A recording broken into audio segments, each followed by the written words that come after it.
That's something else. When you see you walking around there, that is just something else. Good afternoon, YouTubers, wherever you are in the world.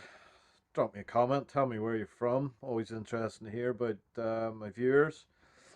By the way, only something like 20% of people that view my videos are subscribed. I know it's a bit cheeky asking in the intro to subscribe, but yeah, if you want to have a note, tell you what to do. Have a look at my playlist. See if you like what you see in the playlist. There's something for everybody. Off roading, diesel engine tuning, and engineering and welding and tractors. And if you're mechanically inclined, there's probably something you'll enjoy. So yeah, have a nosy, see if you like it, and if you do, join me. Click that subscribe button. But anyway, today's video, bucket list video. We're jumping on an airplane. We're flying to Stuttgart in Germany. We're going to see a colossal yellow Leviathan. Only an 800-ton Komatsu pc8000 backhoe, which is sitting sighted beside a leisure centre of all things, in a sleepy Swiss town, completely deserted, surreal, just the strangest,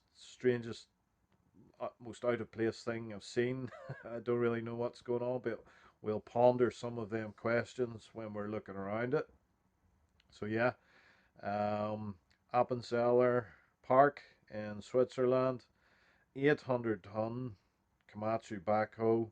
We're going to take a real long, slow look at all the massive welding and bolts and around the tracks and around the bucket, and yeah, then we're going to stand back and feel the gravity of this monster towering over us. It feels more like a giant bridge, or something of monumental civil engineering. It does not look or feel like a piece of equipment that will start and move. It's just so incredibly massive. Some of the stats in this thing are incredible. How much it lifts per bucket, and it's like over 4,000 horsepower. Just colossal. So yeah, we're going to take a nice, long, slow look around this thing, and some great footage of the scale of it. I've really tried to capture the size of it towering over us. So get yourself a seat, get yourself a nice warm cup of tea or a cold beer, whatever way you're inclined. Put it on the TV, get your feet up, and drink it all in. I've tried to get the best coverage of this machine from a mechanically minded person's perspective that enjoys sort of engineering. So yeah, if you like fabrication and engineering and big machines, you should enjoy this video. So yeah, guys, off we go. Early morning flight. See you in Stuttgart. Digger bus.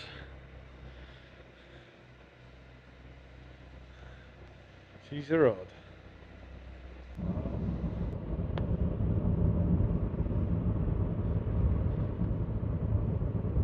That is a big bridge. A railway then, isn't it?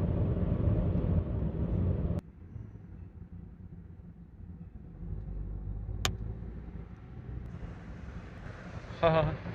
So it's in Switzerland. Tails, obviously. He was en route to Irvine, Cool. so Irvine did a layover hotel. Turn around there. No back up again. Wow.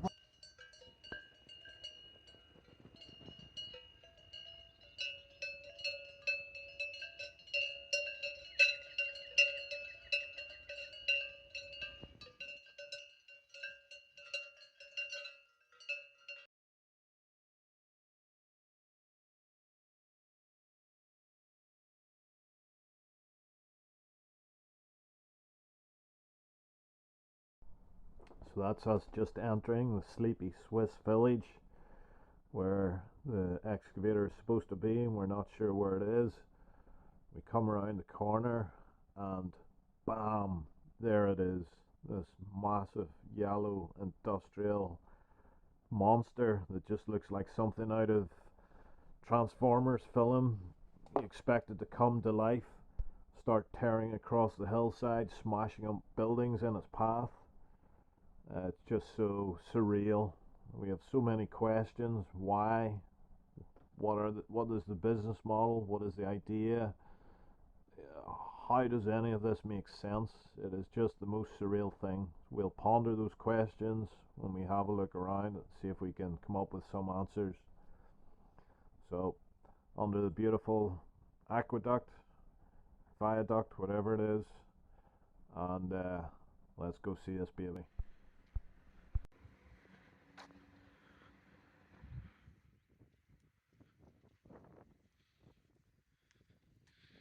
There she is, one of the world's largest backhoe excavators. Just randomly in a sleepy Swiss town up in the mountains, suburbia. Massive climbing wall. Outside area is sort of screened off, so you don't get a good view from here. So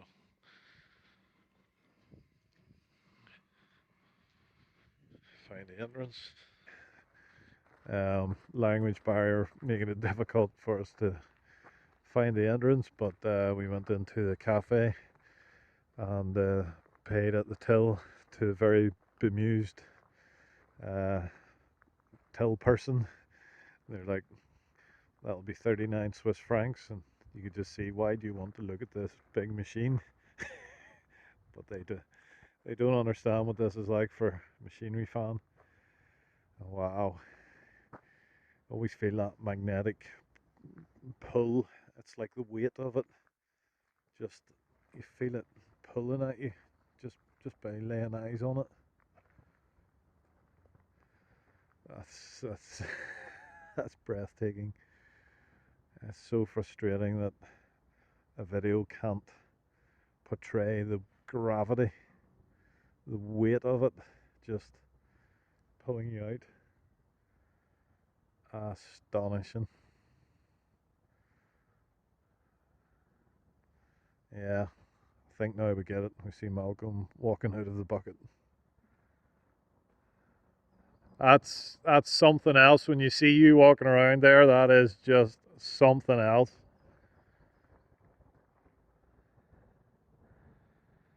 Chris McGuinness, awesome earth movers, done a brilliant shot with Paul Argent walking about just as you are, and it works wonders to give it the scale, isn't it?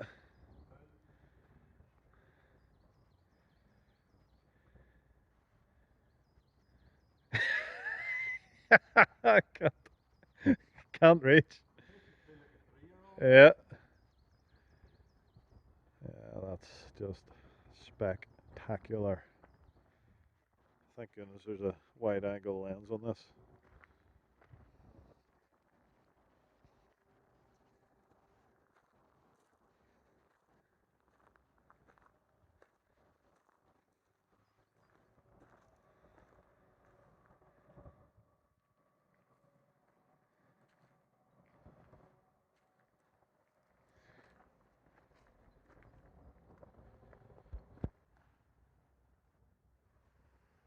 No words for this one.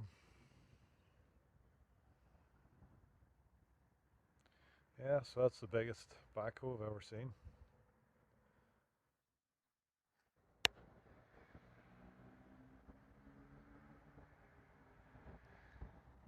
Incredible. I'll have to look up some statistics, the size of the bucket, the weight of the rams, etc.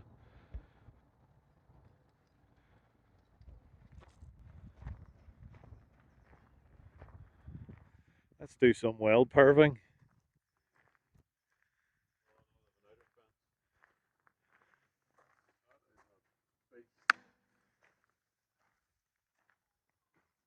Look at the welding on that thing alone. It's just comedy. It's just comedy. Absolute comedy.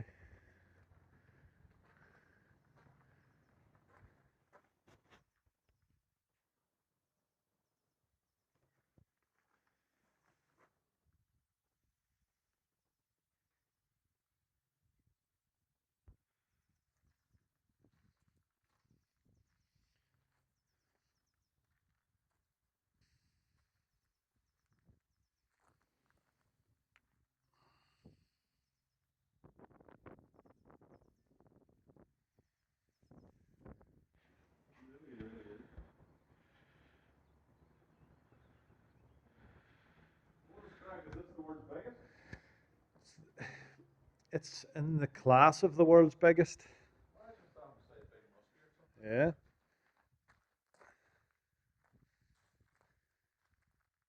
See the two slew motors at the front? One there, one there.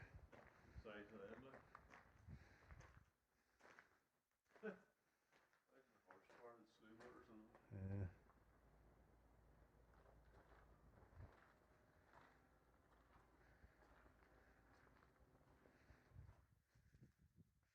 It's actually quite a complicated joint there. I wonder why it was made in so many separate sections.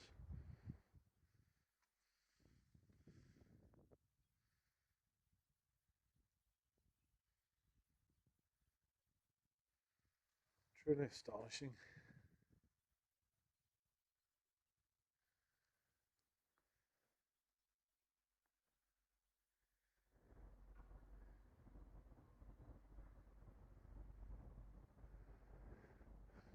Chrome rods are sprayed in some sort of protective wax or grease.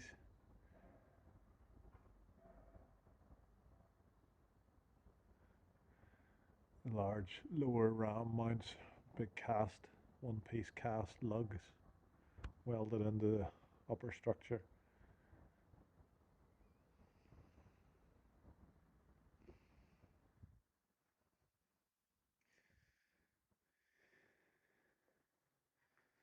Yep, that's another one off the bucket list. Did you scan the information?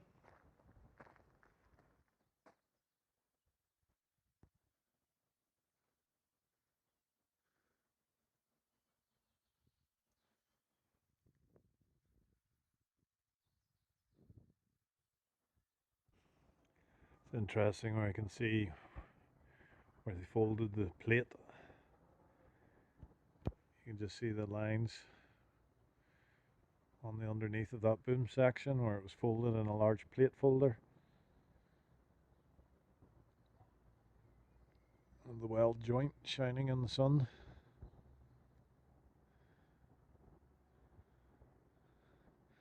The massive cooling pack.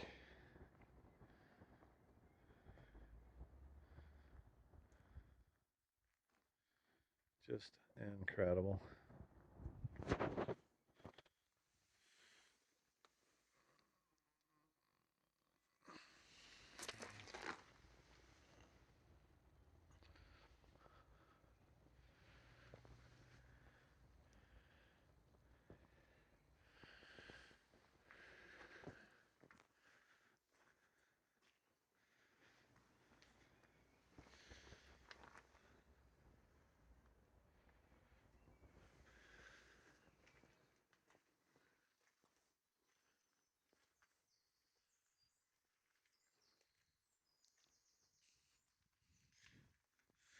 Big twin motors into the final drives. Appears to be the same design that I've seen in the models and photographs of the original D-Mags from which these machines originally came. There is your service station. It folds down for quick refilling of fuel. And engine oil, water, hydraulic oil, hydraulic oil.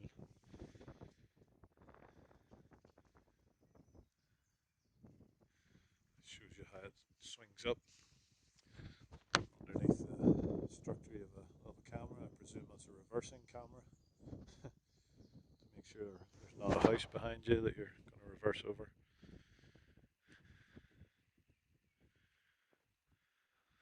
Those travel gearboxes are frightening.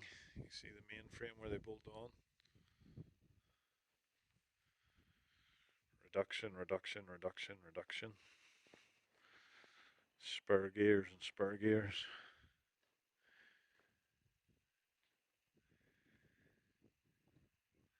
See all the cables. The engine sumps. Just see Engine oil filter up there, some 20 feet above me. And the main structure, the main piece of chassis that carries the large counterweight out at the back. And then the hydraulic pump return hoses back to the tank. Sorry, feed hoses that feed to the pump, low pressure, of course. There's the little ram that folds up the swing down service point.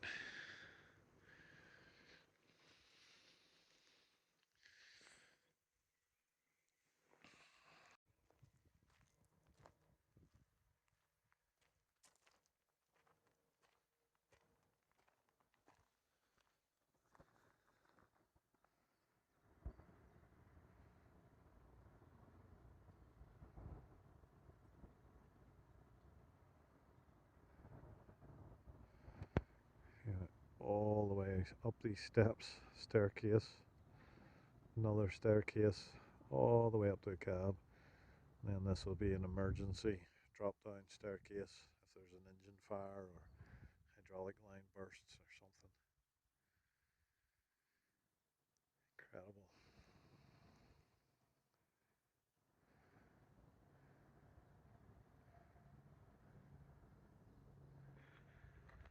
What an absolutely surreal place. So you have a fantastic, it's like an adventure park joined on with all these slides. Apparently, it's like the biggest dry slide in Europe or something. And you have huge climbing walls, both inside and outside. There's not a sinner here, not a single person. So I've literally been here for an hour and a half, taking videos and walking around the 8000, and no one here. I went back in to ask if it was possible to get up onto the machine, see the engine, sit in the operator seat, etc. She said, sorry, not possible.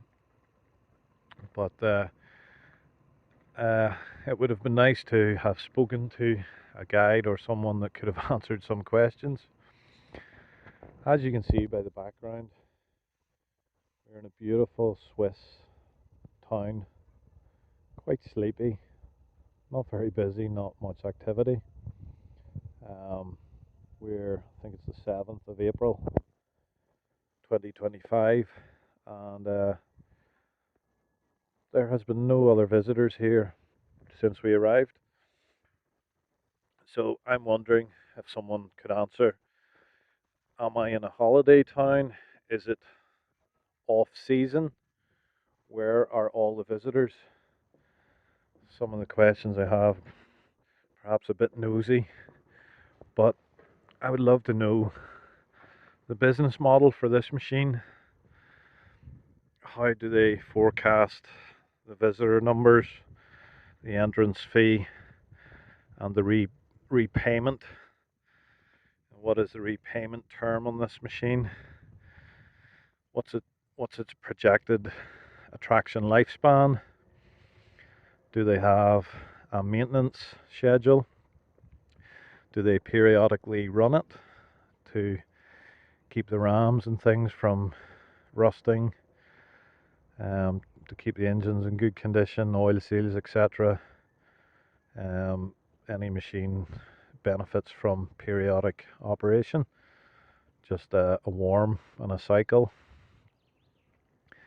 So yeah, if anybody's watching the video that may know any of these answers, it would be really cool to know. It's just the most random thing ever to have this ultra class mining excavator in the middle of a Swiss village. Again, you wonder, is it some sort of government contingency plan if, I don't know, if say war breaks out and there's a extreme shortage of materials? Is there coal mines around here? Or is this suddenly going to start stripping overburden to uncover coal? Like, is this considered part of infrastructure? Like it's not wartime here, but everybody knows the world's an unstable place at the moment. things like harbors and ports and bridges are really critical infrastructure? Is this a piece of infrastructure in case something like that happens? Probably not. That's a bit of a wild conspiracy theory, but you know, who are the people behind Appenzeller Park? Are they from an equipment manufacturer user background? Are they farmers, or do they come from a family that have used excavators?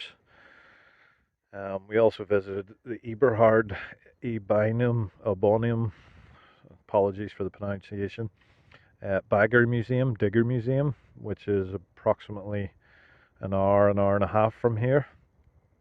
And that family has obviously been involved with diggers and equipment from childhood. But as I said, this is the only item of plant and machinery, and there is not a trace of any associated interest or enthusiasm anywhere else in this random park. It's very surreal. It's Yeah, it would just be great to know some answers. If anybody knows, please stick it in the comment. Who are the family or people or investors or company behind this display? Is it just somebody has came into money and won the lottery and always wanted a big digger to play with, like somebody like myself? If I won 100 million on the Euro Millions, I'd probably go out and buy something like this just to have. But the difference would be I'd occasionally be playing with it, of course, operating it. But yeah, very very very surreal.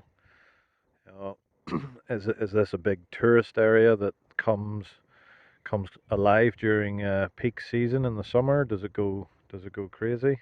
Is it really really busy? Because literally, in total, probably here over 2 hours, and there are no people. There's just some light traffic drifting through the village, and that's about it, really. So surreal, absolutely surreal, is how I would describe this display. Cool, amazing, absolutely fantastic as a machinery fan. Just so glad that there's someone crazy enough out there to to set up this exhibit. But yeah, so many questions. So yeah, if you know, please reach out in the comments. I'd be glad to add it to the description below the video. The story behind this machine. I also seen with a bit of googling that it's saying that some of the components are refurbished. I thought this was a completely brand new machine, but some of the comments on their website would suggest that it's not brand new. There are components that are have been second life refurbished. Be interesting to know if this machine was sited somewhere else. If you work for Komatsu, where it used to work in the world, would be cool to know. And also be sure to check out the incredible transportation and assembly videos on YouTube. There's a really in-depth group of videos. I'll put the link in the description to this park. And yeah, I hope it gets support. I don't know how it's going to pay just at the moment, um, but I really hope it gets support, and it'd be really cool to see another park like this somewhere else in the world, and with more and bigger machines. With our very um, very niche interest, there's very few places in the world where you can go to see something like this, and there's only a few museums and few places in the world. New Zealand, they have a super dozer Komatsu 575, and I think they have a Caterpillar 994 in there as well. You have the mining museum in Kalgoorlie in Western Australia as well. But those are only a couple of places. So yeah, also if you know of anywhere else with incredible machinery like this on display around the world, please drop a comment as well. Always looking for more attractions to add to the bucket list, um, to eventually travel and see.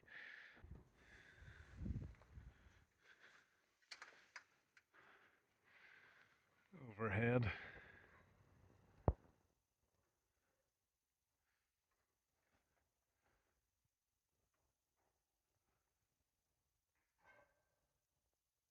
Manual welding.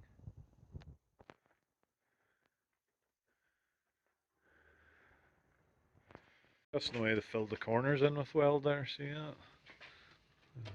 Big weave in here.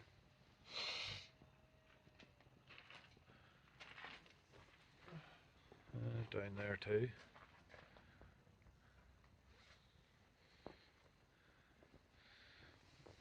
That's the big milling cutter where they milled that face flat, see it? Bolt face. And then these boys here for the stretch on the bolt. Fancy wee bit of welding there.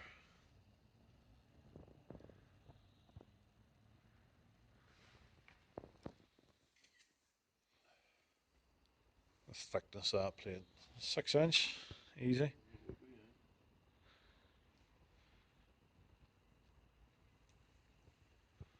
Some bolts, 3/4 ratchet wouldn't go very far.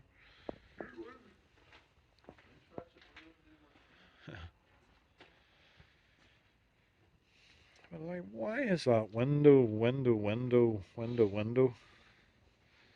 That is rare. These must be big bits of plate set in on their edge. That's what it is. It's because it's so thick. Yeah. And then the idler axle slide inside that channel. That's why. That's why.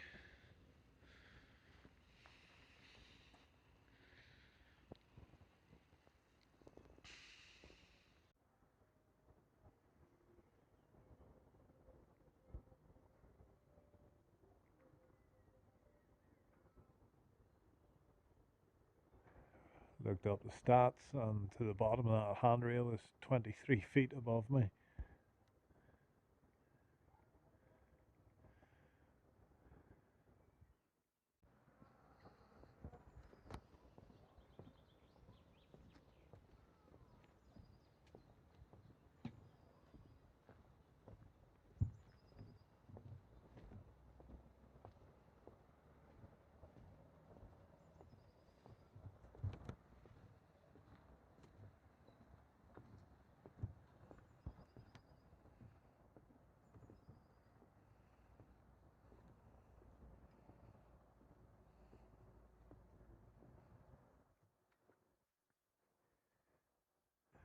Well, that's another one definitely ticked off the bucket list.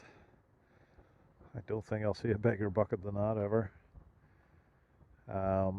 If you're in Switzerland, Appenzeller Park, and be sure to nip over and do the Ebonium Eberhard Museum also, Bagger Museum. Yeah, digger, plant, machinery heaven if you're a geek like us. Incredible.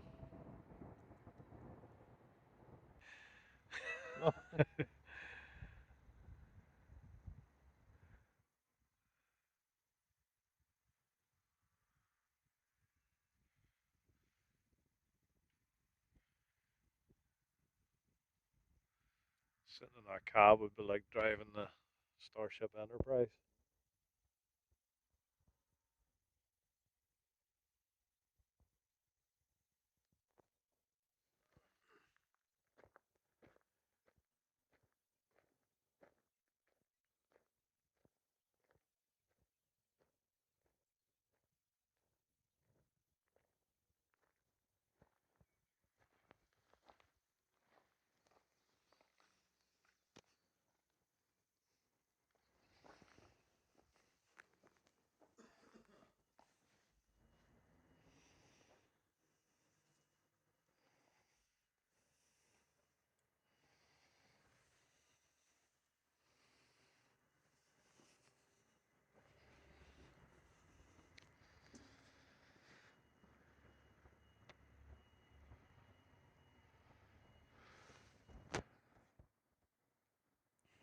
This amazes me that the hinges for the cooling packs actually have grease lines to them.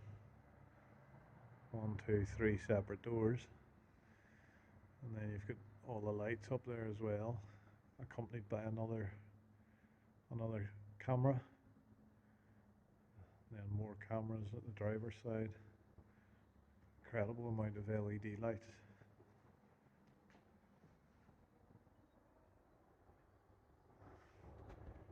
Just see a driver's joystick and their seat.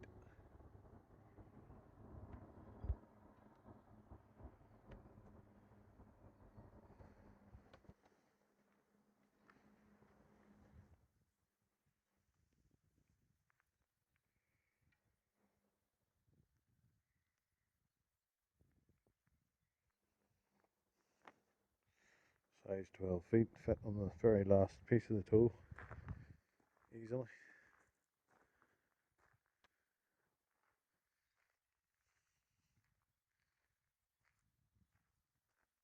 Interesting to see that this part is removable, replaceable, I should say.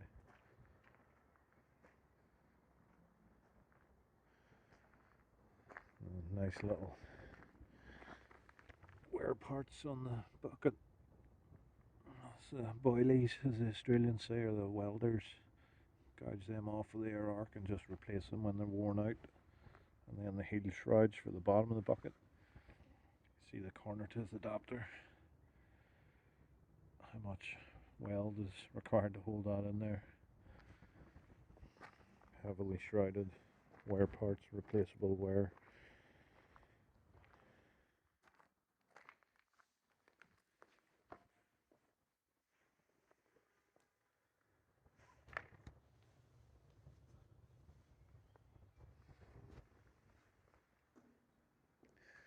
ESCO, cutting edge, everything designed for smooth material flow into the bucket for efficiency.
Just to try and give you an idea of some of the dimensions, the bucket is 4.5 meters or 15 feet wide, has a breakout force, a tear out force of 2,000 kilonewtons, a maximum cutting height, I assume that's reach full up in the air, of 54 feet or 16.5 meters.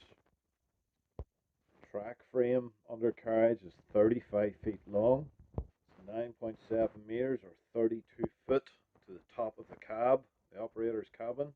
Operating weight of 770 tons or nearly 1.7 million pounds for our American friends. It's designed to load from 240 to 400-ton capacity dumpers. It will load in the 400-ton capacity dumper in 5 full bucketfuls. So that is just short of 100 tons per bucketful. Colossal. The bucket capacity is 55 yards or 42 cubic meters. The Production numbers of this machine are colossal, matched with a 400-ton dumper. In ideal conditions, this machine can excavate up to 6,800 tons per hour. That is literally a small mountain per hour. 42 cubic meter bucket matched with a 400-ton capacity truck. Powering this monster are no less than two V16 Komatsu engines. Two V16s. So each engine basically as many cylinders as two V8 American muscle cars. So basically as many cylinders as four V8 cars. Incredible. In 1 hour of operation, moving 6,800 tons, it will burn approximately 1,000 litres of diesel. To put this into perspective, the average 35-ton HGV will burn between 30 and 40 litres per hour, so it would need to run for 10 hours to use 400 litres.